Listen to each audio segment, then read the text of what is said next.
I'm David Wright. I teach in the English department here at Monmouth College. And welcome to One Writer, One Work. This is an opportunity for students who are taking the creative writing class here at Monmouth College, English 210, to offer you a little sampling of what they've written over the course of the semester. This is a format we've used a lot of times. It's a format that I discovered at writers' conferences where rather than having the risk of a writer saying, let me read you just one more poem, we kind of discipline ourselves. We each pick one thing, introduce it, read it, and then introduce the next person. Of course, the wrinkle here is this. We have folks here with us on Zoom, both some of the students in the class who've been remote for most of the semester or for all of the semester, and we have folks visiting. We have some prospective or depositing students, as well as some friends and family who might be coming in to listen to the meeting. I want to tell you just a little bit about English 210. English 210 is an introductory class to creative writing. The class is taken not only by English majors who might want to become writers or who want to practice their own hand at writing to become better readers or teachers of literature, but it's also a course that meets one of our basic general education requirements on Monmouth's campus, called right now Rooting and Meaning in Works of Art. So we have a really interesting chance to hear not just from folks that are wanting to be writers, but from those who are scientists or who are political science majors or studying history or classics or a whole variety of things. And so people come into the class and they get to try their chance out, try their hand at 3 different genres usually. We spend the first part of the semester learning to read and write poetry. We spend the second part of the semester working on fiction, and we usually end the semester with creative nonfiction. In some cases, you'll see that folks have branched out a little bit in this class and have created some videos that connect their poems to us or their stories to us.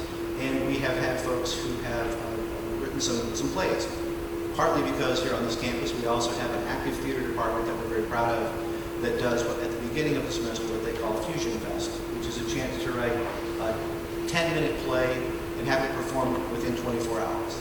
It's an amazing thing, and if you haven't been part of it, either attending it or volunteering to be part of it, you should give that a shot next semester if you're on campus. I'm going to double check and make sure we don't have anybody else in the waiting room at the moment. So I'm very proud of these writers. These writers have not only generated poems, stories, and nonfiction, but they've revised and figured out new projects to add to their portfolio at the end of the semester. So right now they're in the midst of either expanding or extending a piece that they've written or writing something brand new, which is a nice risk. It's a chance to take those skills in generating new work, revising work, workshopping work with their peers, talking with me about their work, reading models, other writers who bring the same kinds of things they'd like to do. It's a chance to do that here at the end of the semester. And so some have taken some real risks. So I hope that you will enjoy hearing from these writers. Our first writer reading a poem is Caroline Young.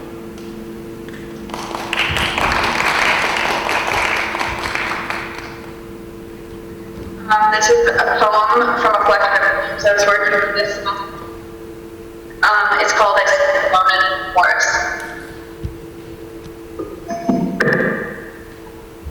The snowy forest is quiet tonight, with wet snowflakes falling in white clusters. They gather on the ground, making it hard to walk this time of year. A tree shakes from cold, or maybe from the blistering wind. The green pine stands tall. It's waiting for me to notice that it smells like Christmas candles. They used to warm my cold walks, but lately they seem to have burned out. I shiver at the cool breeze fading beneath my soft coat. The snow crunches beneath my feet. There's another crunch behind me. I turn quickly to find the intruder is only the sharp wind. Carrying snow down at a quicker pace now. It swirls and roars at me, but I can't explain to it why I'm here. I can't say I've lost my home. I have no more candles to burn. The forest is the only place left. It wouldn't listen if I tried. The snowy forest is left tonight.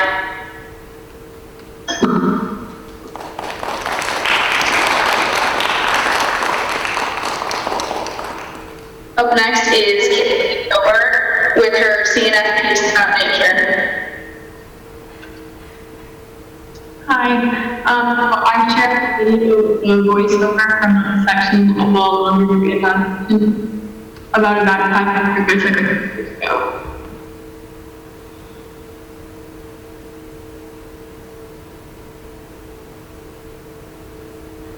No matter how many times I am told that explanation, I don't understand how lines on a record and a little stick running along those lines can make beautiful noises. I don't understand how music from my phone travels along radio waves to hear it through a speaker, and I don't understand how clicking a button on a camera keeps an image. I don't understand how birds know where to go when they migrate, and I don't know how animals that hibernate know when to wake up. I don't understand how only 5% of the ocean and only 4% of the visible universe has been explored. My brain cannot fathom what else could be out there. And the stars, I don't understand stars. To make a long story short, these are the things I was thinking of when I was lost and separated from my group, trying to fall asleep alone in my hammock in the backcountry of Colorado. My head was spinning from all of the questions and answers. Now, safe in my home, I still think of these questions, and they still make my head spin. The only time I feel clarity from the spinning is if I immerse myself in what I do not understand. Taking advice from Walt Whitman, when I am alone, I'll watch the record spin.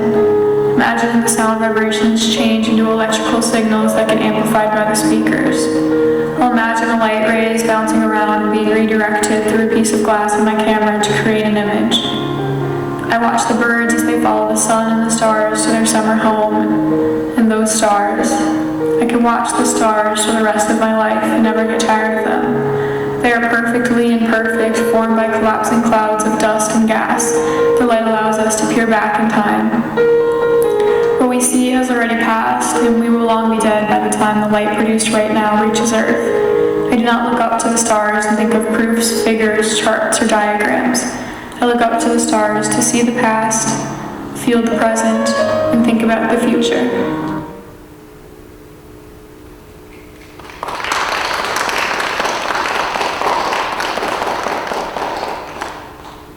And up next is Olivia Matlock.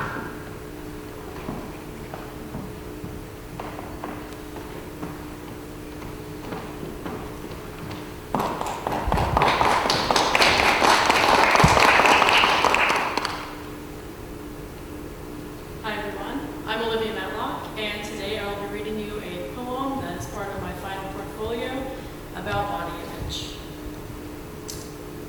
At times, there is beauty in the face and body. At others, it's not the case.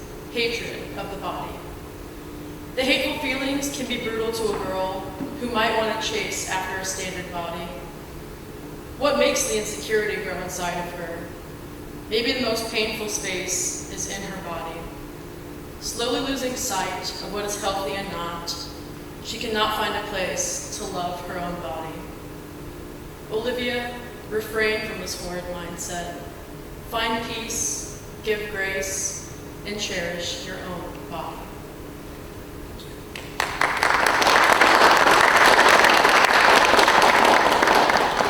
And now we would like to share a video that Kerry filmed about one of my poems titled "To My Mother, a Grievance."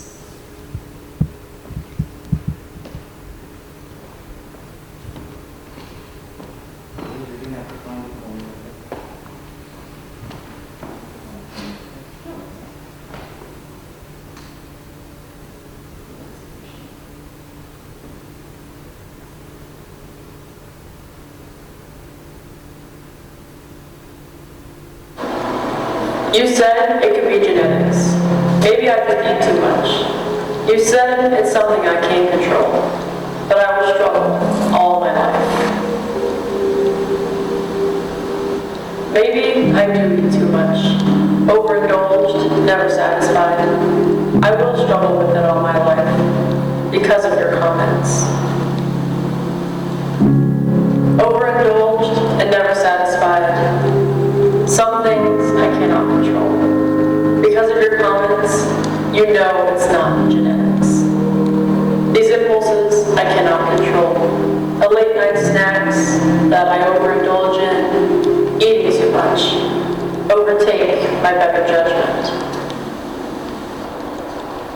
Because of your comments, I fear the fluctuation of my fat, the struggle I will always have.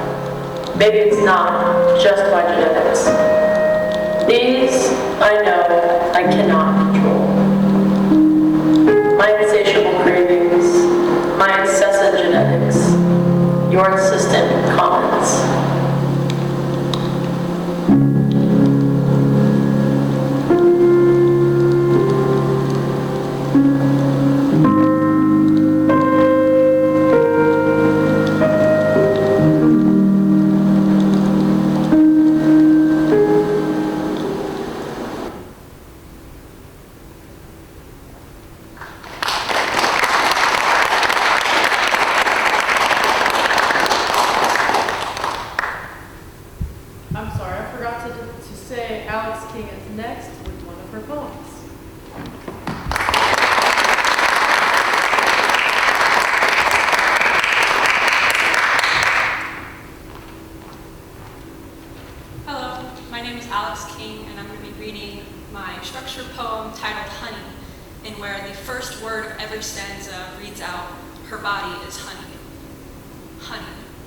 Her lips tip to their side, drift towards me, slowly sliding into a candy smile. Body stuck to mine, glides forward, pays sweet, sticky kisses. Is a feeling such as this, warm and golden, supposed to bloom without the sun? Honey, don't forget my name, leaving to land on the next flower after you trickle through my fingers. Thank you.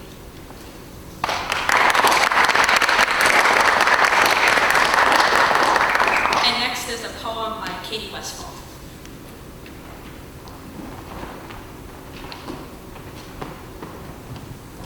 From side textbooks. Handholding is forbidden in the lab. White steel rooms filled with cracked beakers, syringes half filled in chemicals. The chemicals swirl your nose, but I am protected. Researcher, participant, I imagine the feel of your once warm, full of life hands brushing against my cold, calloused ones. Attractive in nature, you request freedom, denied. Potential for love wakes outside the bright, solid white door. Love says the edge waiting to fall. You, the participant, fall instead. I, the researcher, you, the participant, equal in ways not understood, in documents, in numbers, and chemicals.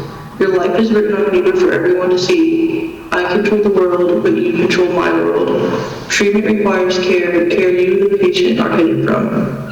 I wipe the sweat and blood from your pale, sickly skin. We could use a chance to escape from the scratching off white bed sheets.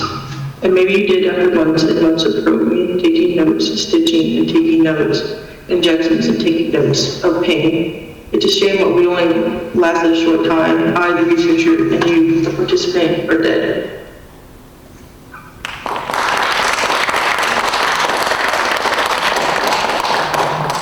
And next is Lord Pearson's poem.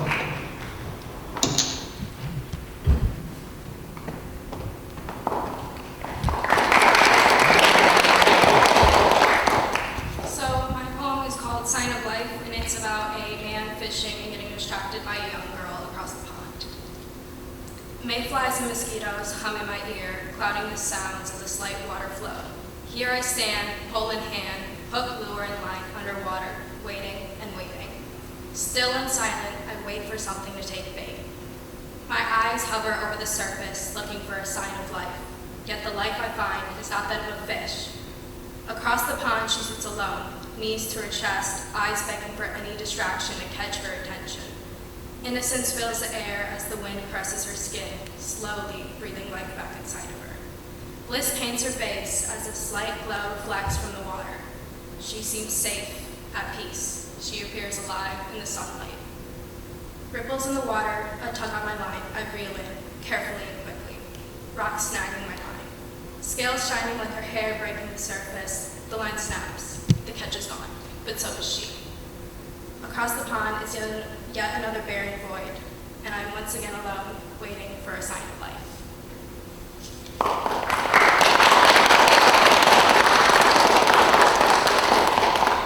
And next up is Kerry King with a poem and a video.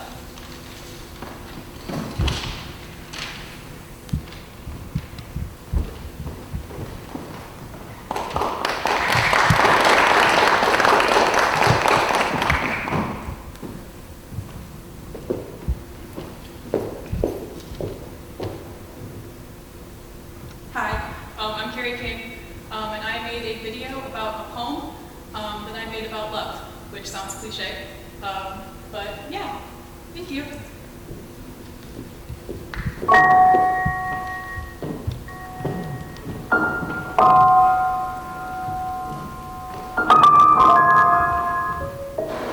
When I love you, I find that there aren't words. I compare us to a rose, but it wilt too quickly. No, we're no flame or flower or funny anecdote. We are something intangible and growing red hot. I'd compare us to a daisy, but the season has ended. Something sacred hanging low in the summer air. We are something intangible, growing older every moment. And I keep plucking petals, hoping to grow something new.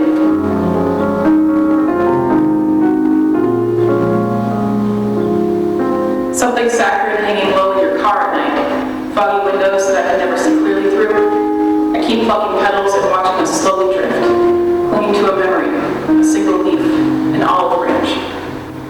When I love you, I find that there aren't words. No, we aren't a flame, flower, or fire-torched field, or foggy windows that obscure my reality, while clinging to the olive branch that I hurt myself.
My name is Nick. This is a poem about where I grew up. Stay away gardens. I'm not allowed out much. The hallways think of stale urine and the dark elevator shake like a ride on a roller coaster. Boy, don't go nowhere by yourself. You know what I'm saying? Everywhere I go, everywhere I see gangster disciples with vice lords, cocked hats and crack rocks, broken glass and bright blue graffiti, Jack Daniels and heroin needles, hoops outside sit without rims. The bright flame burns in the garbage can outside my window. Sudden crack in the machine gun fire keeps me up at night. Just go back to sleep, baby. Mom says, outside my window I hear the crying, the shouting, the ambulances and arguments. I'm not allowed out much. And that's it.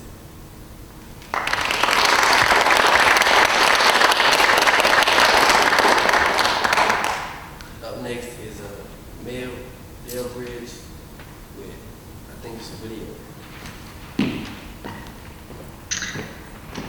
Hi, Nick, correct? It is a video. I did a video of cutting up my 10-minute play for Bitty Pilot. We did a staged reading, and it features performances by Monmouth students Gabrielle Ledoux and Grace Cornelius.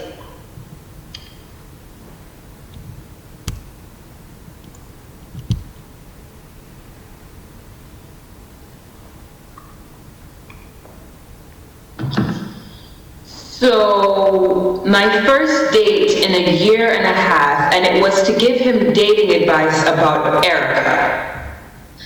I want to die. Puts head down on table and bangs it softly on table. Grabs Anna's hair and lifts her head up. No, no, no. You don't want to die. We want stupid boys to die. We want to be two old ladies meeting every week to eat pie at Dennis. We don't need boys. Eat your pie. Banana cream. Spooning a huge bite into her mouth and talking with her mouth full. You're right. Fuck boys. What do you do tonight? Slurps coffee. Banner day for me either. I got into it with my mom tonight. Oh no, what happened? Your mom is so sweet. Bellowing in darkness from living room set. Desiree! Desiree Marie! Desiree, get out here! Taking another bite to Letty. Just a minute. To Anna. She is super stressed out because my grandma is coming to visit tomorrow. She was going to stay with us for 2 weeks, and you know how much my grandma hates me and my mom. Server appears during this line to top off coffees. Dude, that sucks. Standing up, taking a sip of coffee. I know. 2 whole weeks of not being good enough. It's going to be fun. Crosses stage left to living room set, lights to full on living room, 3/4 on Denny's. Spotlight follows Desiree into living room where Letty is knitting furiously, as she does throughout the scene. A pile of knitted items should be next to her chair, as well as a yarn bowl. Desiree! Desiree! What's up? Oh, well, it's about time. I've been calling for you. Here I am. Desiree, you came in with mud on your shoes again. You need to get the rug cleaner and a brush to get those marks off my carpet. Your grandma will be here tomorrow morning bright and early, and I cannot have mud all over the carpeting. Turning to exit. Okay. Desiree, what are you wearing? My clothes. The same clothes you wore Wednesday. The same clothes you wore yesterday? And did you sleep in them? Yeah. Why, Desiree? You have a closet full of clean clothes. I put your folded laundry on your bed this morning. Why are you wearing dirty clothes? Well, I thought these clothes worked yesterday. I bet they will today too. Oh my God, Desiree! You cannot go around wearing dirty clothes, sleeping in them, and wearing them again. You are starting to smell. Desiree looks over to Anna. Anna gives Desiree a little nod and holds up a finger and thumb together, indicating a little bit. They giggle. Desiree turns back to Letty. Okay, sorry, Mom. Starts to exit back towards Denny's. Oh my God, Desiree! Are you going to change your clothes? No sense changing when the day is almost over. Walks back to Letty and kisses her on the forehead. Picks up one of knitted items, a tiny baby hat. This is cute. I'm making toques for the preemie ward. Their little heads get cold. Aw, that's so sweet. Puts hat down carefully on overflowing pile and starts to exit again. Desiree, I can smell you from here. I will not have that woman telling me for 2 weeks that I raised a dirty hippie. You have to wear clean clothes, and for God's sakes, take a shower before your grandma gets here. Okay, Mom. Holds up Girl Scout salute. I promise I will be clean while Grandma Donna is here. I'm meeting Anna. Don't wait up. Exits to Denny's. Slumps back into the booth when she arrives. I'm sorry, babe. What a shit night. They eat pie in silence for a bit. Server passes through and fills up coffee. Anna tries to hold up cup for server and succeeds in pulling it out just as the server pours. Oh shit, sorry, dude. Server gives look of death as they try to sop up the coffee and exits. Good God, I can't do anything right. Puts head down and immediately lifts it back up.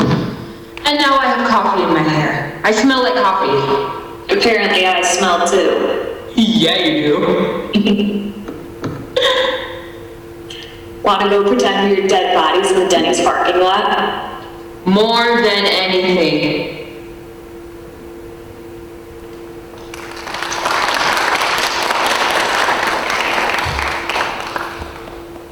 Thank you. And now next up is poetry by Lexi Shields, The Insomnia Night of Tuesday, February 16, 2021.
But I feel her presence. I try once more to shut my eyes, to clear clear my thoughts of the chaos surrounding the darkness, for my night light has died.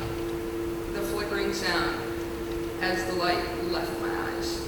Out of the soft light of comfort, will I sleep soundly in bed, or shall I be met with yet another restless night? Thank you.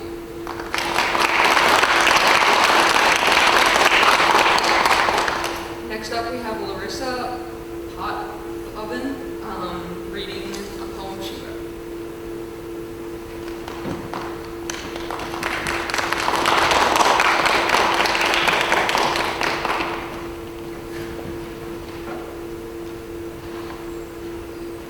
Hello, my name is Larissa, and I will be reading a poem about an incident that happened when I was in first grade. Dickman Elementary School, 2007 through 2008. We knew that the letters must stand straight and tall, like birch trees in a placid pond. But you refused to fit the mold, swirling the letters like a whirlpool, diverting the course of an angry river. The teacher's face contorted. At last, you bowed your head and rubbed out your beautiful script. Unafraid, I jumped into the current, knowing full well I did not know how to swim. Proudly, I presented my flowery prose. The teacher's brow furrowed as she handed back my battered blue notebook. The eraser tore through the page, crumpling my written thoughts into pitiful shreds. As I look out across the roaring Mississippi River, I ponder why placid water is preferred to whirling waves. Remembering your defeated eyes and my destroyed work of art, I still wonder, why is conformity valued over beauty? Thank you.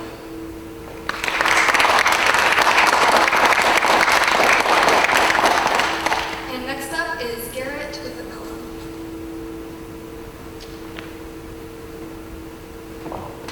All right, this is a poem about minimalist logos, and I wrote it because I think minimalist logos suck. I hate minimalist logos. Who the fuck needs minimalist logos everywhere? Bland, generic, rounded, and reduced logos, neutral, muted pastel colors dulling our imagination. I kind of miss the tacky, almost obnoxious older logos. And now companies are going toward the other end of that extreme. It sucks because minimalism has beauty to it. I love the logos of the 1970s and 80s. They're bland and generic too. But there has enough of that corporate tackiness to make you feel warm, like you're almost like you're in an American home. But this newer shit just looks dumb, to be honest. It's like corporate oligarch overlords feel the need to visually talk down to you. But why do I even care though? It's just corporate appearances to try to get you to buy their shit. I don't know.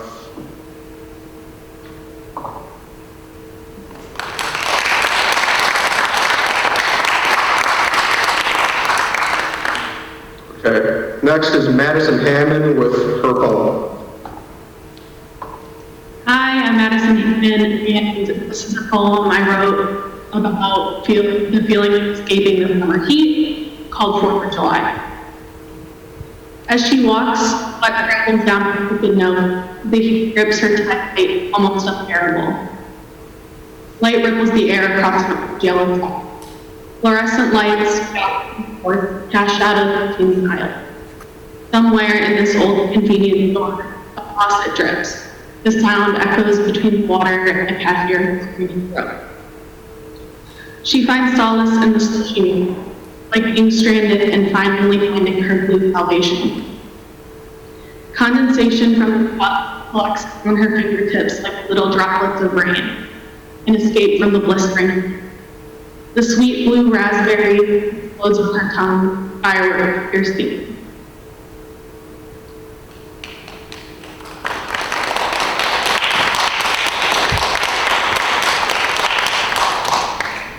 Okay, and that's it. I hope you guys all get the work weekend this semester in writing, and thank you all for coming.